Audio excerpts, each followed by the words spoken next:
Hi friends, నమస్తే. Welcome back to ప్రకృతి star kitchen.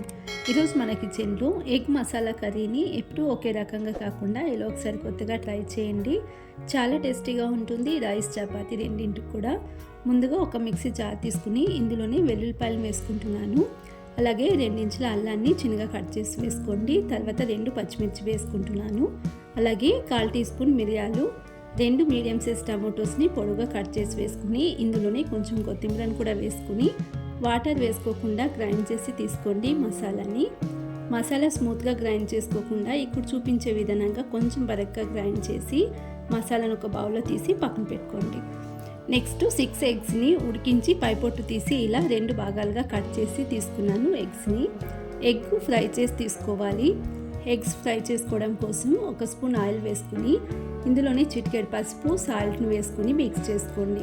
ఇందులోనే ఎగ్స్ వేసుకుని ఫ్రై చేసుకోవాలి. ఈ విధంగా ఎగ్ ఫ్రై చేసుకోవడం వలన కర్రీలో ఎగ్స్ వేసుకునేటప్పుడు ఎల్లో పార్ట్ అసలు వీడిపోకుండా ఉంటుందండి. అందుకని ఈ విధంగా 2 వైపులా తిప్పుతూ ఫ్రై చేసుకోండి మీడియం ఫ్లేమ్లోనే. ఇలా 2 నిమిషాల పాటు ఫ్రై చేసుకుంటే సరిపోతుందండి. ఈ విధంగా ఎగ్ ఫ్రై అయిన తర్వాత వీటిని ఒక ప్లేట్లో తీసి పక్కన పెట్టేసుకోండి. నెక్స్ట్ ఇదే ప్యాన్లోకి మరొక 2 స్పూన్ల ఆయిల్ని వేసుకుని ఒక బిర్యానీ ఆకు వేసుకుంటున్నాను. అలాగే 1/4 టీ స్పూన్ సోంపు వేసుకోండి. 2 మీడియం సైజ్ ఉల్లిపాయలను చిన్నగా కట్ చేసి వేసుకోండి. ఉల్లిపాయలు ఎక్కువగా వేసుకోవడం వలన గ్రేవీ బాగుంటుందండి. ఇందులోనే చిటికెడు పసుపును వేసుకుని కొంచెం కరివేపాకును కూడా వేసుకుని ఉల్లిపాయలు ఒక 50% వరకు ఫ్రై అయ్యేంత వరకు ఫ్రై చేసుకోండి. Next 1 teaspoon red chilli powder వేసుకుంటున్నాను. అలాగే 1 టీ స్పూన్ ధనియాల powder, 1/2 teaspoon garam masala వేసుకుని లో ఫ్లేమ్లోనే ఒక 2 నిమిషాల పాటు ఫ్రై చేసుకోవాలి. ఈ విధంగా జస్ట్ మిక్స్ చేసుకుంటే సరిపోతుంది. ఇప్పుడు ఇందులోనే గ్రైండ్ చేసి పక్కన పెట్టుకున్న మసాలాను వేసుకుని మసాలా బాగా ఉడికి ఆయిల్ సపరేట్ అయ్యేంత వరకు ఫ్రై చేసుకోవాలి.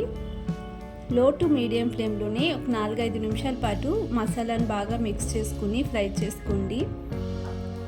ఈ విధంగా మసాలా ఫ్రై అయిన తర్వాత ఇందులోనే ఒక 4 టీ స్పూన్ల పెరుగును వేసుకుని మిక్స్ చేసుకోండి.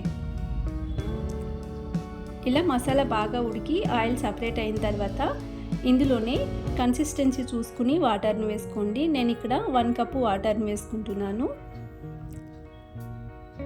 మిక్స్ చేసుకుని ఇంకొంచెం వాటర్ కావాలనుకుంటే వేసుకోండి. ఇక్కడ 1 కప్పు వాటర్ సరిపోతుంది.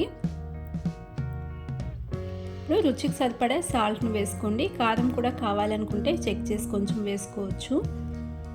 మూత క్లోజ్ చేసేసి లో టు మీడియం ఫ్లేమ్లోనే ఒక 2-3 నిమిషాల పాటు ఉడికించుకోండి.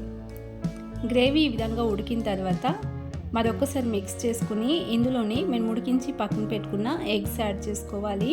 ఇలా ముందుగానే ఎగ్ ఫ్రై చేసి వేసుకోవడం వలన గ్రేవీలో ఉడికేటప్పుడు కానీ మిక్స్ చేసుకునేటప్పుడు కానీ ఎల్లో పార్ట్ అన్నది అస్సలు వీడిపోదండి.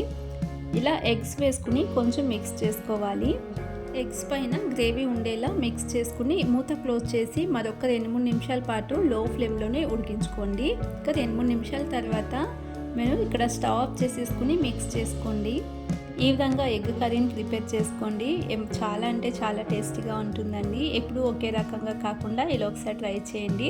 చివరిగా కొంచెం కస్తూరి మేతి అలాగే చిన్నగా కట్ చేసుకున్న కొత్తిమీరని వేసుకుని స్టవ్ ఆఫ్ చేసేసుకుని సర్వ్ చేసుకుంటే చపాతీకి అయితే సూపర్గా ఉంటుంది. రైస్కి రెండింటికి కూడా చాలా టేస్టీగా ఉంటుంది. ఒకసారి ఈ విధంగా ట్రై చేసి మీకు ఎలా కుదిరిందో తప్పకుండా కామెంట్ సెక్షన్లో తెలియచేయండి. అలాగే రెసిపీ నచ్చినట్లయితే ప్లీజ్ ఛానల్ని సబ్స్క్రైబ్ చేసుకోండి, లైక్ చేయండి, షేర్ చేయండి. Thanks for watching.